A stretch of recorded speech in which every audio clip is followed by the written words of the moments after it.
Olá, queridos irmãos, que a paz do Senhor Jesus esteja com cada um de vocês. Nós vamos estar agora dando continuidade ao nosso estudo bíblico acerca dos dons espirituais. Estaremos dando início agora ao segundo bloco. Então, vamos aqui agora reduzir a nossa tela e vamos dar continuidade. Então, nosso questionamento agora é: quem é o autor dos dons espirituais? Então, há um equívoco, talvez a questão até mesmo da ignorância que Paulo nos revela, por não conhecer os dons espirituais. Então, há um equívoco ao acreditar que os dons espirituais é só o mover do Espírito Santo, ou seja, é só o Espírito Santo que vai ser o autor do dom espiritual, é só o Espírito Santo que vai agir, que vai mover na manifestação desses dons espirituais. Então, meus irmãos, aí é um entendimento equivocado. Na verdade, é toda a Santíssima Trindade que vai atuar na manifestação desses dons espirituais. Então, a autoria dos dons espirituais é dada à Santíssima Trindade. Nós vamos ter o mover do Pai, do Deus Todo-Poderoso, e nós vamos aprender que Deus, ele vai ser o criador desses dons espirituais.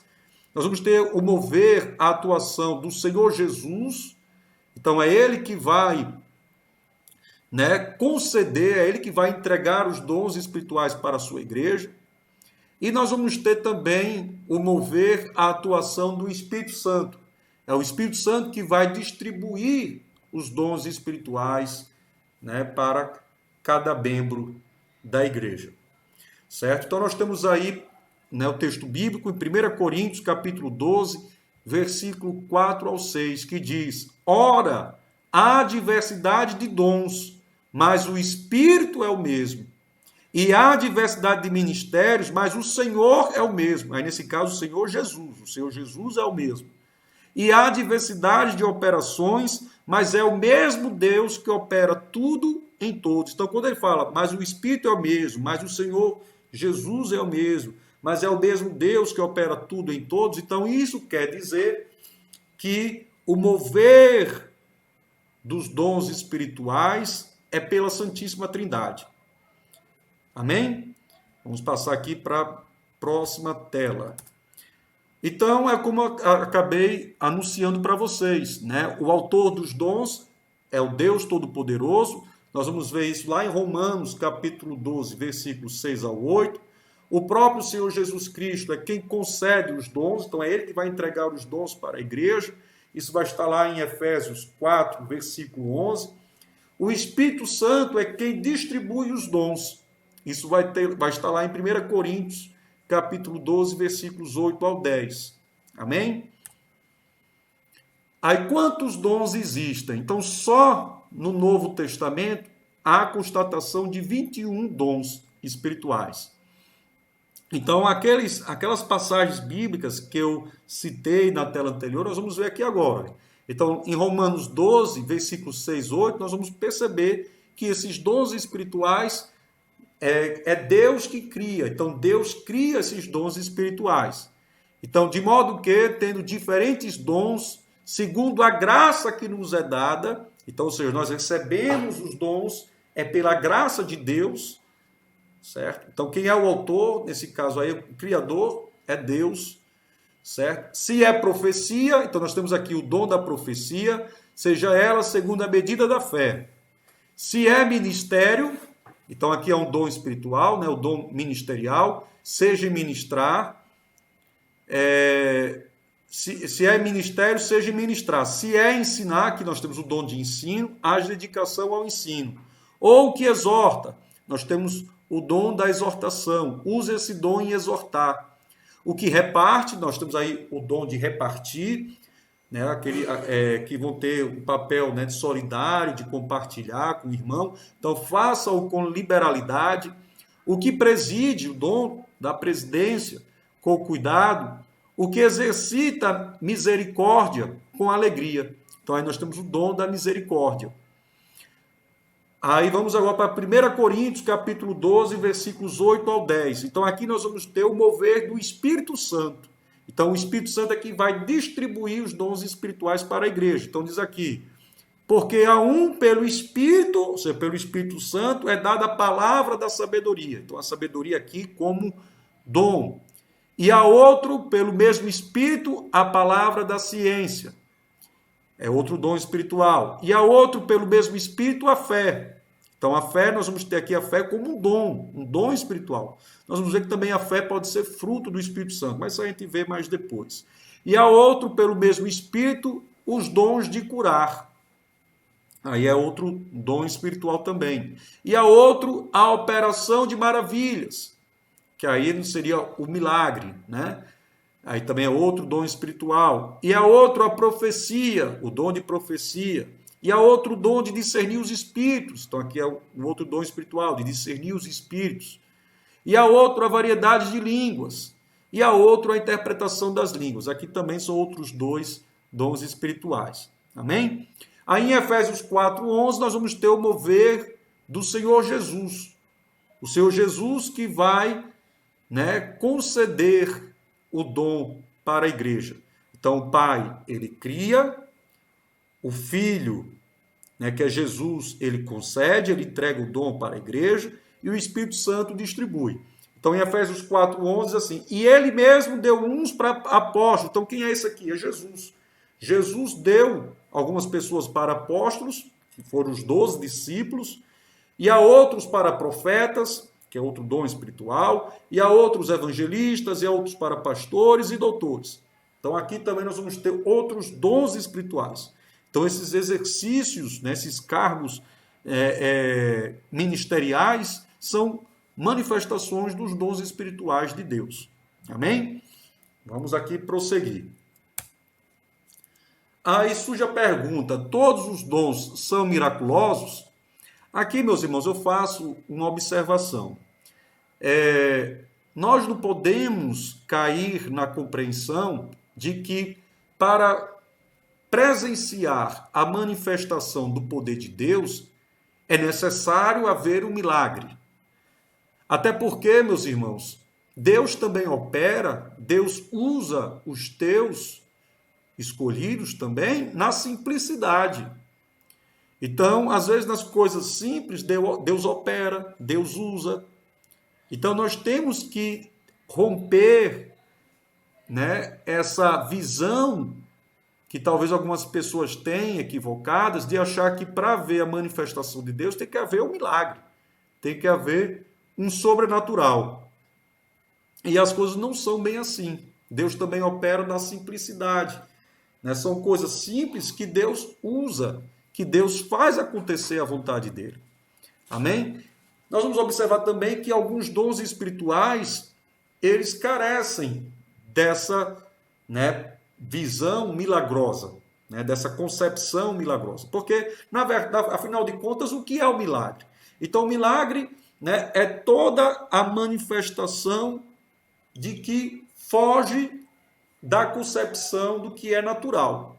Então, milagre é aquilo que extrapola, que foge da concepção do natural, ou seja, que está fora da nossa visão física das coisas.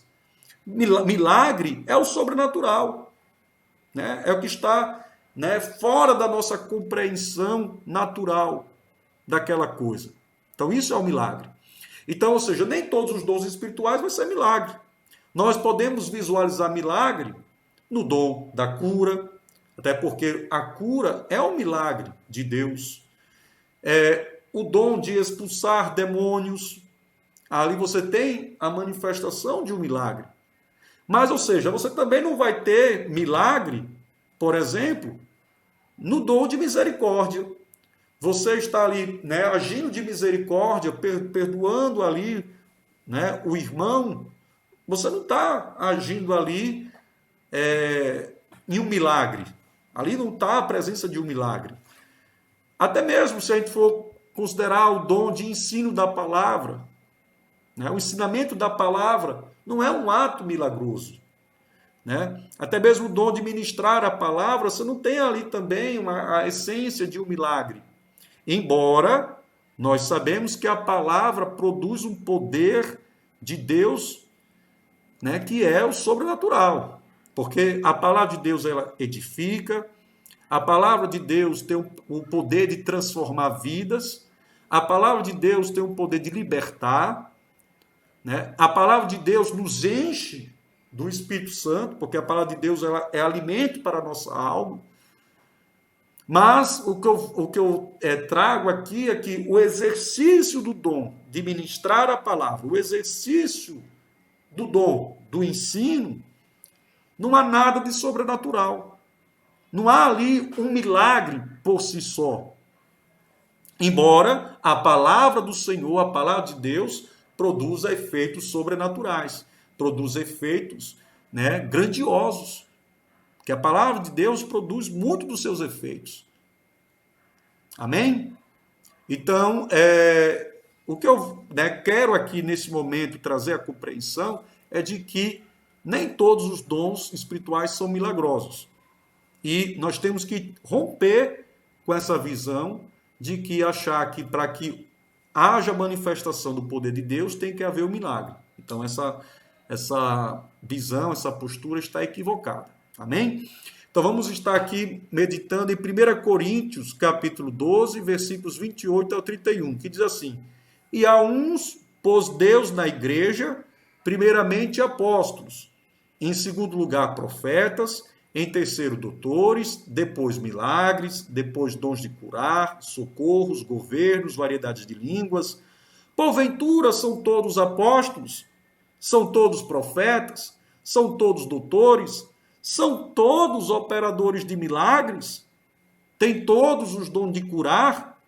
Falam todos diversas línguas? Interpretam todas? Portanto, procurai com zelo os melhores dons, e eu vos mostrarei um caminho mais excelente. Então, aqui, meus irmãos, traz aqui uma importância lógica para nós, no sentido de que há uma diversidade de dons. Isso aí nós vamos ministrar nas próximas aulas, mas já vou adiantar algumas coisas aqui. Então, há uma diversidade de dons. Nós vimos na tela anterior que só no Novo Testamento há 21 dons espirituais.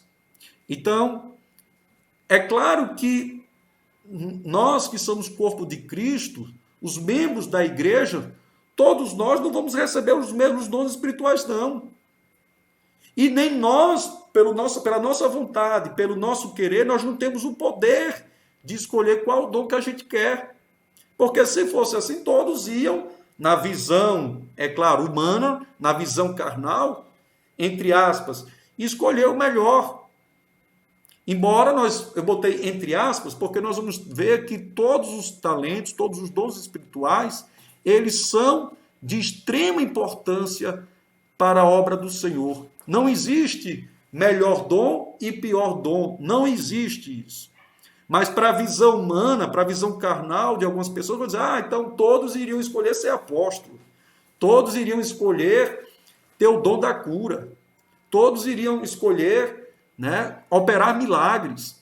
Então, se fosse para nós humanos escolher, se nós alcançássemos os dons espirituais pelos nossos méritos, a gente ia estar buscando, na nossa visão carnal, esses ditos, entre aspas, melhores dons. Mas, como nós já vimos, adiantamos aqui, nós alcançamos os dons espirituais pela graça do Senhor, é pela graça de Deus. E é Ele que tem a vontade soberana de nos entregar aqueles dons espirituais que Ele mesmo quer. E todos esses dons espirituais, eles são de extrema importância para o serviço da obra do Senhor. Não existe aqui um dom melhor e um dom pior, não existe. E nós temos que romper também esse paradigma de achar que para haver a manifestação do poder de Deus tem que haver o milagre, o sobrenatural. Como nós já adiantamos aqui, também nós temos que romper com essa visão, porque cada um contribui para a obra de Deus, cada um contribui para que vidas venham para o reino de Deus. Cada um contribui para que o Evangelho de Jesus Cristo alcance, todas as vidas neste mundo. Porque foi para isso que nós somos chamados. Então, nós temos que conhecer os dons espirituais e saber usar esses dons espirituais que Deus nos entregou. Amém? Aí existe outro questionamento. Todos os dons são dados hoje? Os dons espirituais, eles são contemporâneos. O que é que isso quer dizer? Que o exercício dos dons espirituais que estiveram ali presentes na vida dos 12 apóstolos, lá no dia de Pentecostes, dos discípulos de Jesus, são os mesmos dons que ainda hoje, né, estão presentes em nosso meio. Então, os dons espirituais, eles são contemporâneos. O que há um questionamento é acerca dos profetas e dos apóstolos. A pergunta que se deve fazer é: hoje ainda existe profetas, ainda existe apóstolos? Aqui, meus irmãos, nós vamos fazer uma observação, embora é uma observação que, né, para algumas, né, correntes teológicas, né, vai entender que existem, né, e nós não estamos aqui para estar discutindo, né, qual a igreja está correta ou não. Não é esse nosso entendimento. Eu estou aqui partindo do entendimento de que o apóstolo Paulo colocou lá no início, que nós não temos que agir com ignorância. Nós temos que conhecer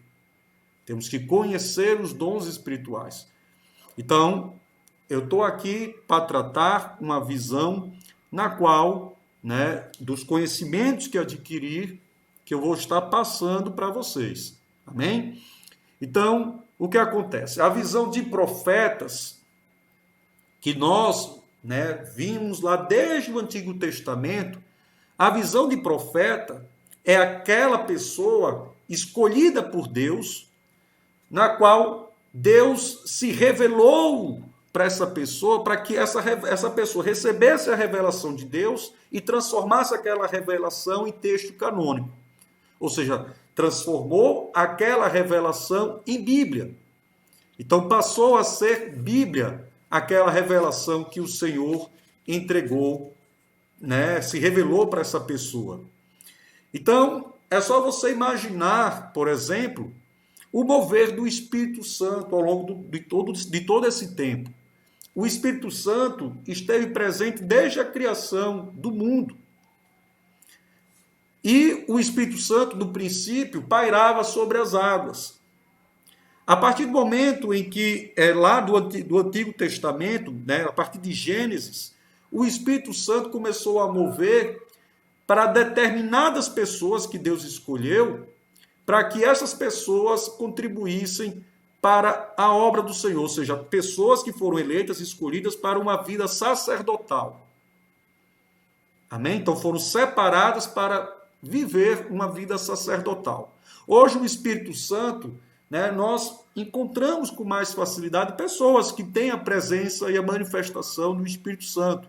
Mas naquela época, Antigo Testamento, o Espírito Santo, ele agia nas pessoas que Deus escolheu e que não eram todas as pessoas, ou seja, pessoas que a gente via com grande facilidade, com bastante frequência. Não, eram pessoas que recebiam a missão, né, ou seja, recebiam o dom da profecia, que eram profetas.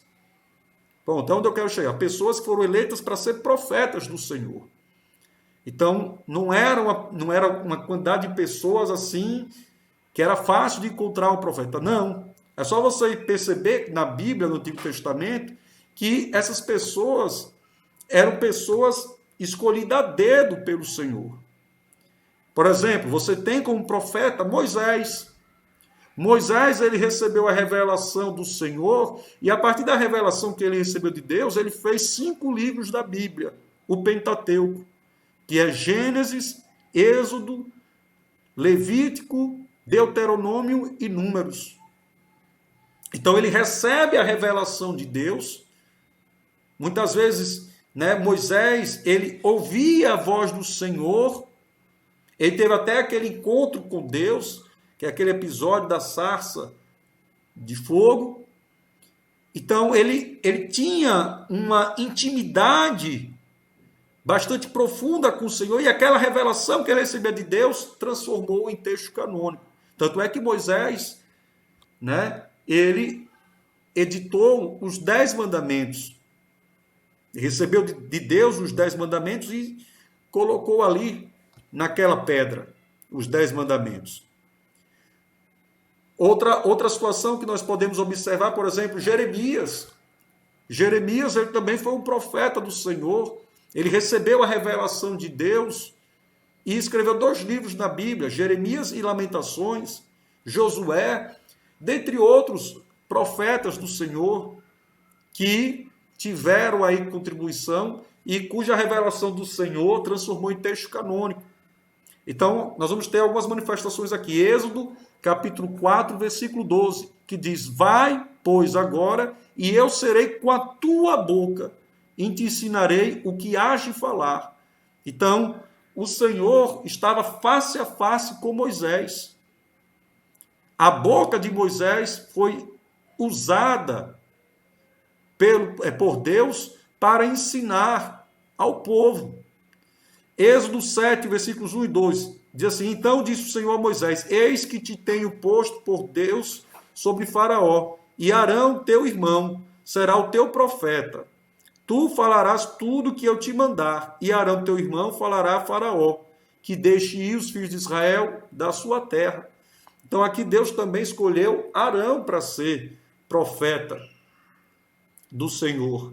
Mas você veja que Moisés, ele tinha esse contato face a face com Deus.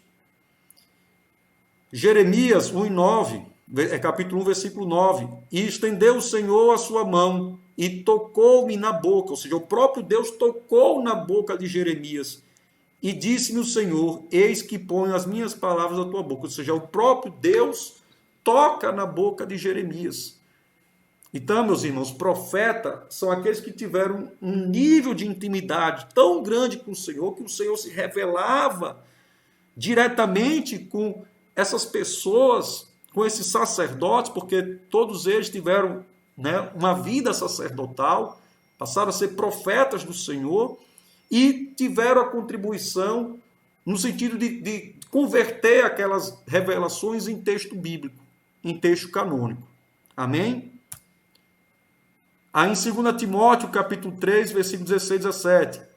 Toda a Escritura é divinamente inspirada e proveitosa para ensinar, para redarguir, para corrigir, para instruir em justiça, para que o homem de Deus seja perfeito e perfeitamente instruído para toda boa obra. Né? Então, a Escritura, a Bíblia, como ele fala aqui, ela é divinamente inspirada.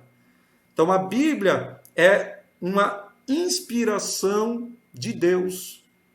Então, Deus revela para o homem e aquelas inspirações divinas se tornam escritura, se torna texto bíblico.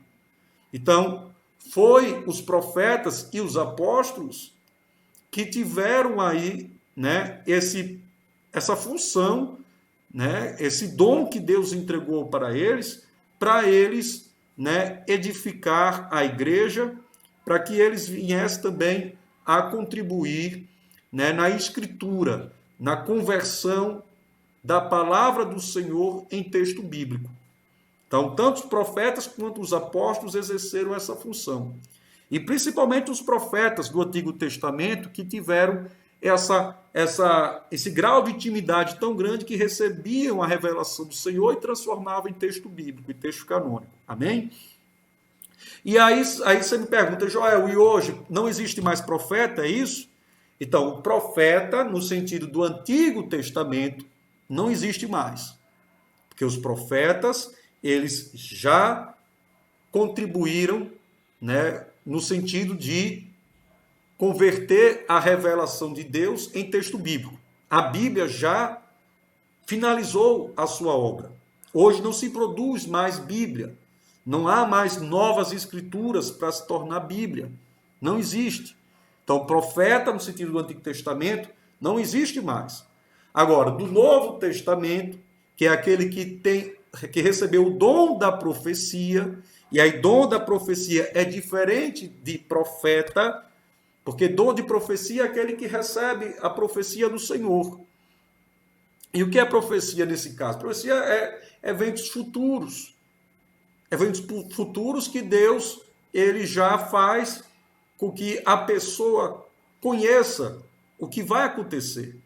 Então, a profecia, nesse caso, é de um evento futuro na qual Deus quer preparar, Deus quer ali capacitar aquela pessoa para receber algo que Deus tem para oferecer para ela, ou até mesmo livrá-la ela de alguma coisa, de alguma situação. Então, dom de profecia existe hoje, existe dom da profecia, mas não existe mais a figura do profeta no sentido lá do Antigo Testamento. Amém? A questão dos apóstolos. Então, os apóstolos, meus irmãos, aqui também vai naquela mesma situação dos profetas. Por quê? Porque os apóstolos, eles foram os 12 escolhidos por Jesus. Então, Jesus, eles escolheu dos seus 12 discípulos, ele concedeu a eles para apóstolos. E apóstolos, assim como os profetas, tiveram a missão de edificar a igreja.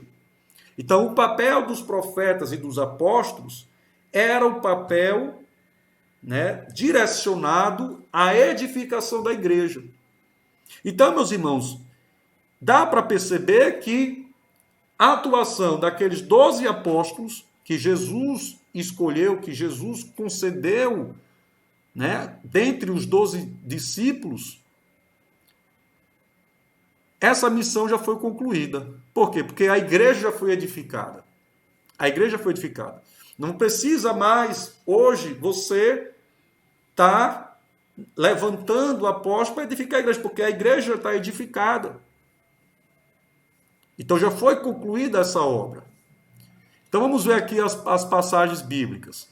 Atos 1, versículos 21 e 22. É necessário, pois, que dos homens que conviveram conosco todo o tempo em que o Senhor Jesus entrou e saiu dentre nós, começando desde o batismo de João até o dia em que dentre nós foi recebido em cima, um deles se faça conosco testemunha da sua ressurreição. E aqui há um ponto bastante importante para a definição de apóstolo. Porque para ser considerado apóstolo, é necessário que você seja testemunha ocular da ressurreição de Jesus. Amém? Então não era qualquer pessoa que poderia ser levantada apóstolo. Não. Tinha que ser aquela pessoa que foi testemunha da ressurreição de Jesus.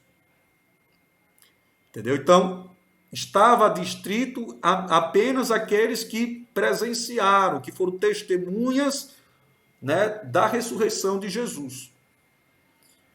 Então, esse é o primeiro ponto. Aí vem Atos 10, versículos 40 a 41. A este ressuscitou Deus ao terceiro dia e fez que se manifestasse, não a todo o povo, mas às testemunhas que Deus antes ordenara, a nós que comemos e bebemos juntamente com ele, depois que ressuscitou dentre os mortos. Então, é aquela situação que eu disse, tem que ser testemunha da ressurreição de Jesus. Aí, 1 Coríntios 9, versículo 1. Não sou eu apóstolo? Pergunta o apóstolo Paulo. Não sou eu apóstolo? Não sou livre? Não vi eu a Jesus Cristo, Senhor nosso? Não sois vós a minha obra do Senhor? Então, ele deixa bem claro, ele é apóstolo e ele viu Jesus Cristo, nosso Senhor. Lucas, capítulo 6, versículo 12 e 16. E aconteceu que naqueles dias subiu ao monte a orar, e passou a noite em oração a Deus. E quando já era dia, chamou a si os seus discípulos e escolheu 12 deles, a quem também deu o nome de apóstolos. Então aqui deixa bem claro, Jesus escolheu 12 deles e chamou eles de apóstolos. Simão, ao qual também chamou Pedro, e André, seu irmão, Tiago e João, Filipe e Bartolomeu, Mateus e Tomé, Tiago, filho de Alfeu, e Simão, chamado Zelote, e Judas, irmão de Tiago, e Judas Iscariotes, que foi o traidor. Então, dentre esses 12 discípulos, acrescenta-se aí Paulo e Tiago. Amém? Porque nesse caso, Paulo e Tiago, né? Lembre-se que não é esse Tiago aqui que ele está manifestando aqui, não, porque tem o que foi discípulo e tem o outro que vai estar lá no Novo Testamento. Aí esses, na verdade, eles não foram discípulos de Jesus, mas eles foram levantados como apóstolos. Efésios 2, versículos 20 e 21. Edificados sobre o fundamento dos apóstolos e dos profetas, de que Jesus Cristo é a principal pedra da esquina, no qual todo edifício bem ajustado cresce para o templo santo do Senhor. Então, olha aqui a resposta. Então, aqui é a base, a edificação da igreja.